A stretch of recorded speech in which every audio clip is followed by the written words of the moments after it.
Good morning student, myself doctor Purva Dubey. आज मैं आपको करा रही हूँ सेमेस्टर 3 का पेपर, जो जीई पेपर है वो प्लानिंग एंड इकोनॉमिक्स डेवलपमेंट का। आज सेकेंड प्लानिंग इकोनॉमिक्स डेवलपमेंट में आज अल्पविकसित या विकासशील अर्थव्यवस्था यानी अंडर डेवलपमेंट और डेवलपिंग इकोनॉमिक क्या है, इसके बारे में आज पूरा बताऊंगी। इसमें 2 वीडियो इसका बनेगा, जिसमें ताकि हम लोग पूरी तरह से ये चैप्टर को फिनिश कर देंगे। तो फर्स्ट में सबसे पहले ये देखना है कि अल्पविकसित देश क्या होता है। तो अल्पविकसित देश वह है जो अपने देश की सामान्य जनता को भोजन, वस्त्र और मकान की आवश्यकता के अनुरूप उपलब्ध नहीं करा पाते, यानी ना इनके पास में उतनी भोजन की व्यवस्था रहती है, ना मकान की व्यवस्था रहती है। यानी इसका मतलब यही है कि अपने जनसंख्या को वो भली भांति उचित उनका देखभाल नहीं कर पाते हैं। तो ये हमारा अल्पविकसित देश हुआ। इसके अपोजिट विकसित देश हुआ है जो अपने नागरिकों को उनके जीवन की संपूर्ण आवश्यकताएं सरलता से उपलब्ध कराते हैं, यानी उसमें भोजन, वस्त्र और मकान की किसी तरह की कोई कमी जो है सो नहीं किया जाता है। यानी अल्पविकसित देशों को कम आय वाले देश या निर्धन देश, ये सब देशों की तुलना में कहा जाता है। अब देखिए, विभिन्न तरह से इसको परिभाषित किया है, विभिन्न तरह के अर्थशास्त्रियों ने इसे परिभाषित किया है। प्रोफेसर रांगन नकरसे ने कहा है कि अल्पविकसित देश वे हैं जिनकी यदि विकसित देशों से तुलना की जाए तो अपनी जनसंख्या और प्राकृतिक साधनों के संदर्भ में से अल्प पूंजी वाले सिद्ध किए जाते हैं।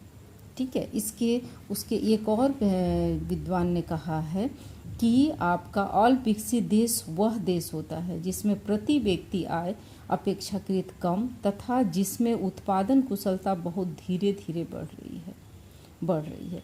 यानी अल्पविकसित देश जो होता है, इसमें प्रति व्यक्ति आय जो है सो कम होती है, और प्रति व्यक्ति आय हमारा कम होता है, जिसके चलते निर्धनता, बेरोजगारी ये सब कुछ हमारा रहता है। यानी अल्पविकसित अर्थव्यवस्था का अर्थ आर्थिक दरिद्रता से भी हो सकता है, अर्थात देश की अधिकांश जनसंख्या को पर्याप्त आजीविका एवं सुख सुविधा की गारंटी देने की विफलता से किया जा सकता है। तो हम पूरी परिभाषाओं को देखते हुए हम यही कह सकते हैं कि अल्पविकसित देश वह देश होता है जहाँ पे प्रति व्यक्ति आय कम होती है, वह अपने देश की जनसंख्या को प्रचुर मात्रा में उनको जीविका का नहीं दे पाते हैं।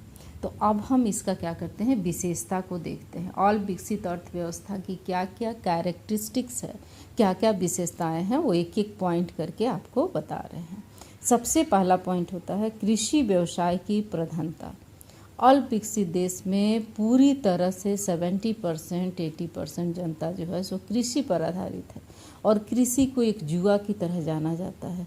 कभी बारिश, कभी सूखा पड़ गया, कभी ओले गिर गया, किसी तरह से कृषि अगर हमारी बर्बाद हो गई तो हमारा फसल और हमारी उससे जीविका जो जुड़ी हुई है कि हम कृषि में सामान उपजाएंगे और उसको बेच करके अपनी सारी ज़रूरतों को पूरा करेंगे, वो हमारा धरे के धरे रह जाता है। तो कृषि पर जो निर्भरता है ये इसकी विशेषता है। दूसरा पॉइंट कहता है सामान्य निर्धनता,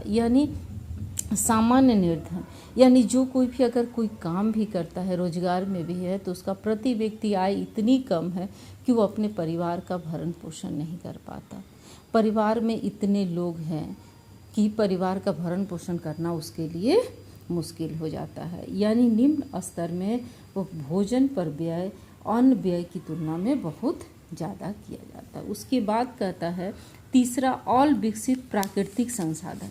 अल्पविकसित प्राकृतिक संसाधन मतलब प्राकृतिक ने जो हमें नेचुरल रिसोर्सेस हमारे पास है उसका बहुत कम उपयोग करता है, उसका इतना कम उपयोग हो पाता है कि उससे हम जो है सो पूरी तरह से लाभ नहीं ले पाते हैं।